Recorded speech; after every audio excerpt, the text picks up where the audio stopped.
How do you take a trial balance, add adjusting entries, and convert them to balance sheet and income statement? Today I'm responding to an audience question. This is probably applicable to undergraduate and bachelor students. We'll convert this question, this assignment, which gives us a trial balance and some additional information which is not included in the trial balance. And then we are asked to prepare balance sheet, income statement, and we are also asked to compute operating cash cycle, profitability ratios, EPS, and gearing ratios. Sales by default is credit because every time you sell something, there is a credit entry in the sales account. So at the end of the year or end of the month, you would see a credit balance in this account.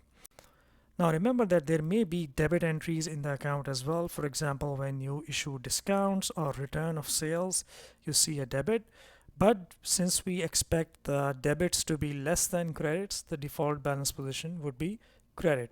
And the same logic applies to all the other line items. So here in the first line, we have both debit and credit balance, which means that cost of sales is debit 225,000, while sales balance is credit 600,000. The debit and credit should always balance. This is a rule of accounting. And by the way, if you're still new to accounting or beginner accountant and you haven't gone through my accounting crash course, that video will help significantly in understanding while we solve this problem. Let's quickly refresh our memory. Where do each of these line items fall within the financial statements? Are they part of income statement or are they part of balance sheet? Well, sales and cost of sales, income statement. Office rent is the rent expense, also income statement. Plant cost and depreciation, both of these items will be in the balance sheet. Wages and salaries, income statement. Cash at bank, balance sheet. Inventory, balance sheet. Shares, this is the share capital, also balance sheet. Retained earnings will also be balance sheet. 10% debenture, this is a medium to long-term loan that Antonio has acquired to finance his business. So consider this just as a loan, and 10% here means that the annual interest on the loan is 10%. So every year Antonio has to pay 10% interest, and the loan is due for full settlement in 2032.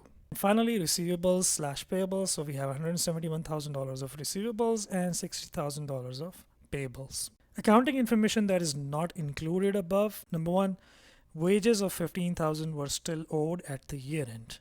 So it means that the employees of Antonio have worked, but they have not received salary of $15,000 at the end of the year. Office rent of $9,000 had been paid in advance. So this was an advance payment, which means that it covers a period that is after 31st December 2023.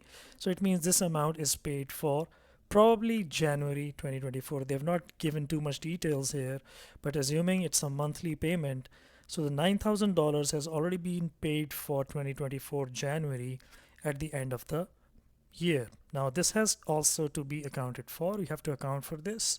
How we do it, we will discuss. Plant depreciation is 10% per annum, straight line basis. We'll talk about that.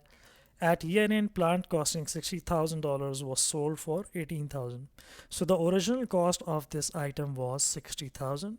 And at the end of the year, 31st December 2023, this item was sold for $18,000. So the company received $18,000 from whoever they sold it to.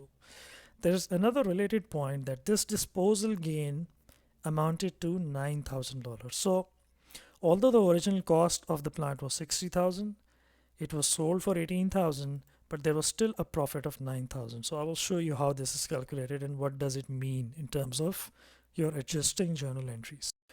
And finally, they have just mentioned there that company tax rates were 25%. When I was a student, I would look at this and say, okay, thank you for the information, not knowing what to do about it, but I will show you why they have mentioned this 25% tax rate. So our assignment is first create a balance sheet and income statement. But before we do that, we have to take care of these adjusting accounting entries, revise our trial balance based on these adjustments. So let's start looking at that one by one. All right, so the first entry is about wages accrual, wages payable. So the amount is 15,000, but we will debit wages and salaries in the P&L by 15,000, and wages payable, which is a liability account, will be credited. So in these adjusting entries, I am showing in each line whether it's an account that impacts P&L or balance sheet. Next one is prepayment of $9,000. So this is a payment for future. That's why this prepayment is an asset and it is part of the balance sheet. On the other hand, because this prepayment is probably made out of cash at bank, so the credit will be to cash at bank because this reduces the bank balance, which is an asset. In my crash course, I shared with you the rules of debit and credit for assets, liabilities, equity, income, and expenses. So you know that assets and expenses, when they are increased, there is a debit, and when they are decreased, there is a credit. And liability, equity, and income, credit with increase and debit with decrease. The next item is the plant depreciation, that is at 10% per annum on a straight line basis.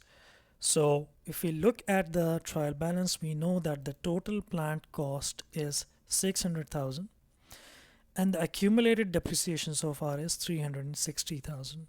So let's look at this in a little more detail. So when the plant was acquired the first time, it was recorded at cost in the trial balance, so that there was a debit recording the plant cost of 600,000. Now because the plant is using a straight line depreciation of 10% per annum, 10% means the life of this asset is 10 years. So 100 divided by 10 is 10, so that's 10 years. So what will happen that every year that the accountants close the books, they will record a depreciation of 60,000. So the accounting entry when this depreciation is recorded looks like this. You record depreciation expense, which is a P&L expense of 60,000, and then there is an accumulated depreciation line item. Sometimes it's only called depreciation. For example, in this assignment, they've just called it depreciation, but it's better to refer it to accumulated depreciation. So every year that depreciation is added, it gets added to this accumulated depreciation balance sheet account. So in the P&L, the amount will be 60,000 each year. So if you look at the income statement of each year, you will see 60,000 in depreciation, but the balance sheet is like a cumulative balance.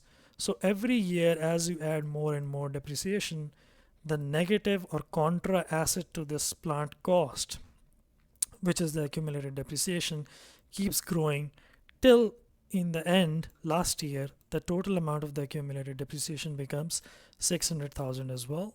So there is an offset, a total offset. The net book value is 0. By the way, here I've calculated the net book value. So at the start, when the plant was purchased, it is 600,000. At the end of year 1, it's 540, which is 600,000 minus 60,000, and it goes on till end of the life of the asset. The balance becomes 0. So in the balance sheet of this 10th year, you will see 0 plant value. Again, in real life, in real situations, assets keep getting added and deleted and disposed. So this balance always moves around. It never really gets to 0, but this is just as an example so that you understand. Next entry is the disposal of an asset.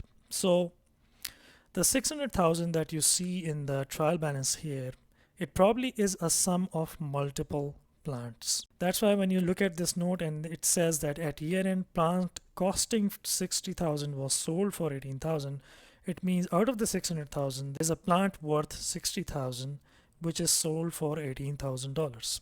Before we look at the entries, whenever you have a disposal of a plant or a fixed asset, you have to determine what was the net book value of that asset at the time of disposal, right? So we know that the plant originally costed 60,000, but when this was sold, what was the net book value of this asset? They have not given this information anywhere in the question, but we can still calculate this by looking at the sale value and the gain on disposal. So the sale value of the asset is $18,000. The gain on disposal, this is the income, the profit that the company made by selling this item, is 9,000. It means net book value, which is the net cost of this plant, is what at this point? You can calculate this as a difference of 18,000 and 9,000, which is also 9,000. It means now we know what the net book value of this asset was when it was sold. So why is the net book value 9,000 and not 60,000? This is again going back to our depreciation example. Every year the asset is being depreciated based on the straight line basis. So when we know the net book value, we can calculate backwards the accumulated depreciation, because the net book value is the difference of plant cost and accumulated depreciation. So working backwards, accumulated depreciation is the difference of plant cost and net book value. So that is $51,000. So at the time this asset was sold, there was $51,000 of depreciation recorded. So every year they were recording $6,000. And at the time it was sold, it was probably more than 8 years old, 8.5 years old. And its accumulated depreciation was $51,000. So now you have the information that you need to post the adjusting entries. The entries that we will post is we will close off the plant cost and the accumulated depreciation accounts in the balance sheet, because the asset is gone, it's no more with us. So we need to clear our records and close the amounts. So the plant cost account always remains as 60,000, which was the original cost. There is no change. So as you know, it's an asset. Originally it was debited by 60,000. When we dispose it off, it will be credited. Accumulated depreciation is a contra asset account. Originally it was being credited. When we close this account, it will be debited by 51,000. But we are also getting about 18,000 in cash at bank, because when we sold, of course, we received this money, 18,000. It is an increase in bank balance. It is an asset, so it will be debited. And then there is a gain on disposal. A gain or income is a P&L item and usually reflected as a credit. If you look at the debit entry, it is a total of 69,000, and the credit and the gain is also 9,000. So the credit is also 69,000. Corporate tax rate is 25%, but unfortunately at this point we cannot calculate it because the tax is applied on net income and we have not created an income statement yet, so we don't know what the final net income will be, right? So we have to prepare an income statement.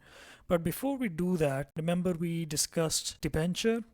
So we know that there is 10% interest that is to be paid, but we don't see any interest account here in the trial balance. It means this entry has also not been posted yet, so we have to make an entry for this. Interest expense will be 10% of 150,000, which is 15,000. So debit interest expense and credit interest payable in the balance sheet, very similar to our wages accrual entry. Okay, so now we have all the entries. Now the next step is to revise our trial balance to take account of all of these entries that we have posted. Now before we reflect the impact of these adjustments to the revised trial balance, I want to change something. I don't like the fact that two accounts are merged in one line. This increases the chances of errors. So I'm going to separate out each of the accounts. So the cost of sales and sales should be separate. The plant cost and accumulated depreciation should be separate. And as I do it, I should also ensure that the amounts are moving in the proper row as well. So check your total, it should still work. By the way, I have also added a few additional new accounts based on the accounting entries that we did because they were not included in our original trial balance. So let's take each adjustment one by one and see how it will impact our trial balance. So adjustment number one is wages payable. So this debits the P&L account and credits the balance sheet wages payable account. P&L account is already available, this line. So we know this is 15,000. And the credit is in wages payable. And for the sake of this exercise, we will assume that this is this account. Okay. So we have 15,000 here. And I should also copy the formula over. So the formula for the revised trial balance is just the sum of original debit balance to the adjustment debit and gives us the revised debit, and the same for credit. Okay. So the first entry is entered. At the end of the entry, you should always check your debit and credit amounts. They should always match. If they don't match, there is a problem. Next entry is the prepayment of the office rent. So prepayment, as discussed, is a balance sheet item, and I have created a separate account for this. So here we will debit this amount, a prepayment of $9,000.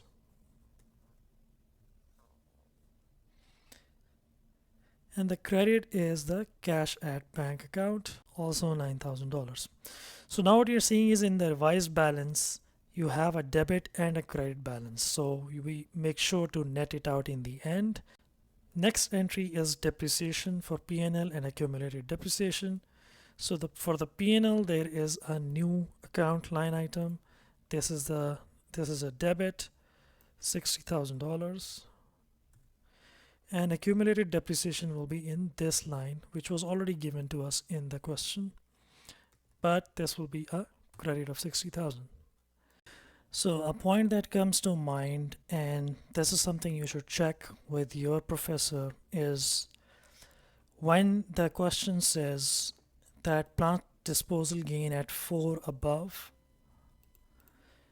amounted to 9,000, does this include the depreciation, the missing depreciation that was not included in the trial balance above? I'm assuming that this is already considered. This information that shows that the gain was $9,000, this was based on a net book value of 51,000. But if the depreciation for this item was not considered when giving up this information, which is the $9,000 of gain, then there is an additional $6,000 of depreciation that should have been added to the accumulated depreciation. So the accumulated depreciation would become 51,000 plus 6,000, which is 57,000, and your net book value would have been 3,000. That means that the gain on this would have been 15,000. But since this is not the information that they have provided in the notes, I am assuming that the notes have already considered that and we don't have to adjust for that.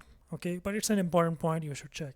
Now going back to our revised trial balance. So first of all, we have a debit of accumulated depreciation.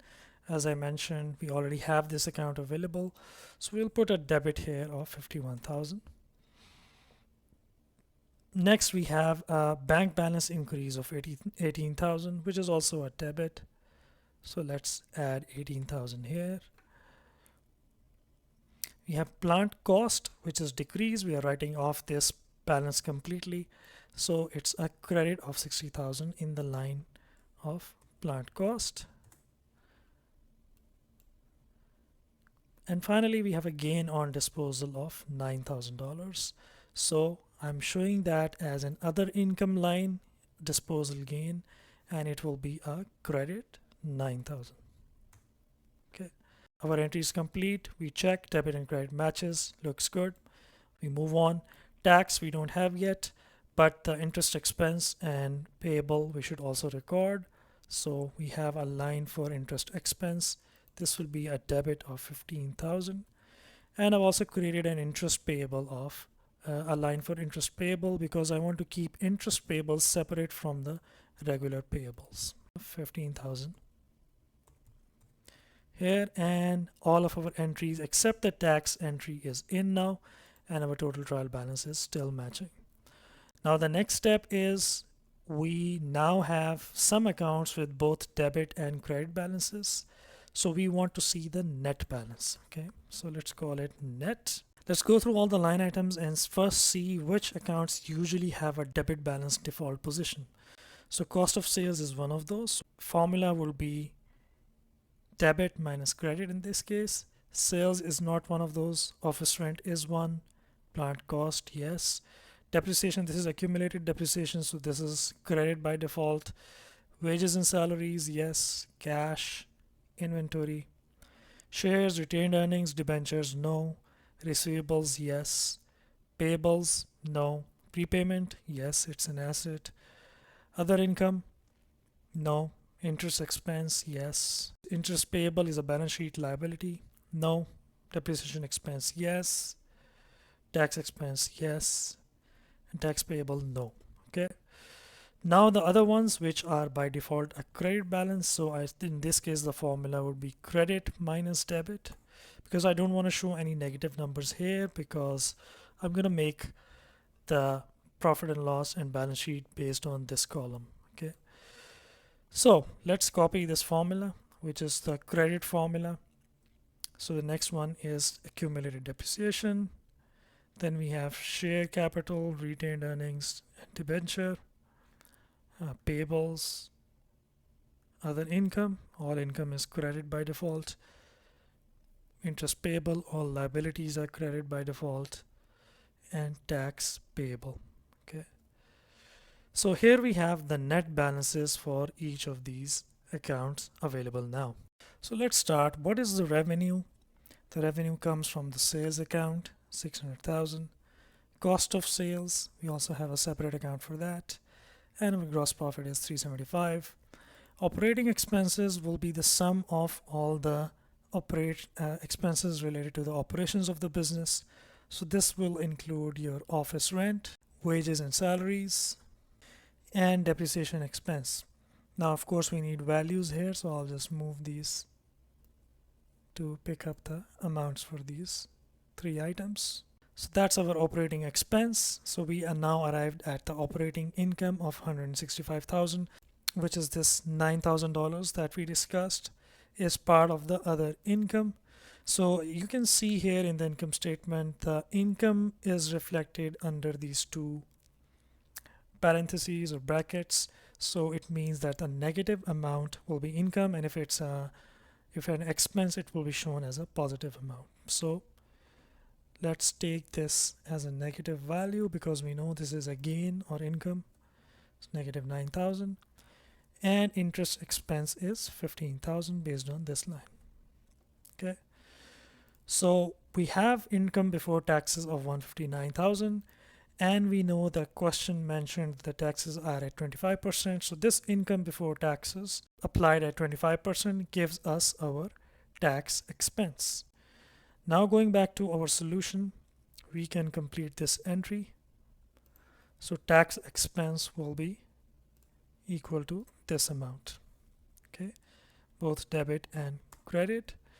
And we also have to include this in our adjustments. So tax expense will be debit with this amount. Tax payable will be credited with this amount. And here you also have the adjusted trial balance fully complete. So that's the income statement. Now with this information, we can also create balance sheet. Let's complete the balance sheet. I've already created the structure. We have total assets on one side and total liabilities and shareholders equity on the other side. If we have done our job correctly, the amounts should match and balance. So let's start populating this. Cash at bank from the adjusted trial balance, receivables also, receivables, inventory, and prepayment. These are the current assets. So our total current assets are 528,000. We also have a long-term asset, which is the plant itself. But remember that the plant is shown as net of accumulated depreciation. So this $540,000 is the cost. Remember, it was 600,000 and we sold 60,000. That is out of this number. But we have to subtract the accumulated depreciation also, which is this line. So our net plant is 171,000 and our total assets are $699,000. So let's start with current liabilities. We have payables of 75,000. Interest payable, this is the new line we created, 15,000. Tax payable, also a new line that we created, 39,750. We have a long-term loan, 10% debenture. The value of this liability at the end of the period is 150,000. So our total liabilities are now 279,750. We also have shares, so this is 180,000. And retained earning, this is an important one as well. So the retained earnings that you see here, 120,000, this is the beginning of the period or the start of the year. Now, with all the transactions having done and the income statement fully complete, at the end of the year, there is a transfer of this net income after interest and taxes to the balance sheet through retained earnings. So we will add the 119K of profit for the year to this retained earnings opening balance. Okay. And you have your total shareholders equity, and our total liabilities and shareholders equity actually matches the total assets. So we have done a good job. And you have done a good job as well, following with me patiently going through all of the transactions. Now, the operating cash cycle represents the number of days it takes business between paying for purchases and receiving cash from its sales. It's the number of days that the company's money is tied up between customers, inventory, and vendors. The formula for operating cash cycle is inventory days plus receivable days minus payable days. Now, I have a detailed video explaining why this is the case, what is the logic behind this formula in this calculation. So make sure you check that out. But for this exercise, I've already shared the formula for each one. So inventory days is average inventory divided by annual cost of sales. But in this case, we only have one period, so we don't have the starting inventory levels. So our average inventory would be 138,000, which is the inventory value at the end of the period. Okay. Annual cost of sales is what it says. We can get it from our income statement. And this multiplied by 365 gives us 224 days. So it takes the company 224 days to move its inventory, which is quite slow, but again, it depends on the business. Let's look at receivables days. It's very similar. Average trade receivables divided by annual credit sales. So let's select receivables. Again, you will find it in the balance sheet, and the annual credit sales, you will find it in the income statement. So here we are assuming that all the sales are credit sales only. Okay, so we have receivables days 104 days. So it takes on average the company's customers 104 days to pay for invoices. So if the company has issued an invoice today, dated today, on average the customers will take 104 days to pay, which again is a long period as well. The company should improve their inventory and receivable days. Let's look at payables. The payable days actually help. The higher the number, the better it is for cash flow. Average trade payables, we'll just take the payables value at the end in the balance sheet, which is 75,000, and annual credit purchases, which we will assume is the cost of sales, which again you can find in the income statement. So their average payable days is 122 roughly. This is also high by industry standards, but it helps. So we will see that this helps in reducing our operating cash cycle. So the formula is inventory days plus receivable days minus payable days. So the company has an operating cycle of 206 days. So it takes 206 days for money to move for the working capital of the company, which is a large number. Next up is profitability ratios. They have already provided us which ratios they want us to calculate. There could be multiple profitability ratios, but the ones they have asked for are return on capital employed, profit margin on sales, and asset turnover ratio. So I'm showing you the formulas here and the calculation. Let's discuss quickly what they are. So return on capital employed is what is the company's profitability based on the total capital that is employed. And there are two ways of calculating the total capital. One is total assets minus current liabilities. So if you look at the balance sheet, you have total assets of 699 and you exclude only the current liabilities, which is 129,750, which is also equal to long-term liabilities plus shareholders equity. Right, so this long-term liability and shareholders equity is really a representation of the capital that is employed. This is sort of the financing of the business. And in the numerator, on the top, you have earnings before interest and tax. So interest and tax is excluded in the calculation because you are trying to really understand the profitability of the business, excluding the impact of loans and the applicable tax regulations. So for this company, the calculation is 31%. It means that every year, whatever financing the company utilizes through either shareholders or long-term loans, the business produces profit of 31% of that amount. Okay, this is an annual measure. So earning before interest and taxes would be found in the income statement. You'll take the total net income but exclude from that income tax expense and interest expense. This divided by your capital employed, as already discussed, gives you 31%.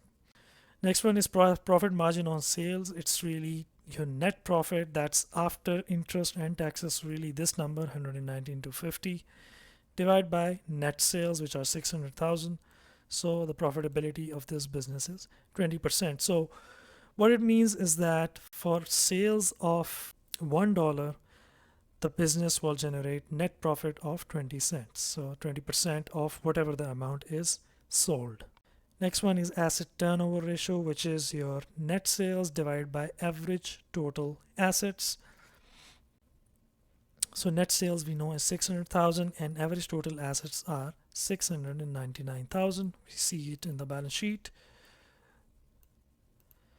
So the turnover ratio is 0.86, which means that in 1 year, the company does not fully turn over the total value of the assets. It's a little less, it's at 86% of the value of the assets. It's just a measure of the efficiency, how well is the company utilizing the total assets and turning them into profit. EPS and gearing ratios, they have not mentioned which gearing ratios they would like to see, so we will choose on our own.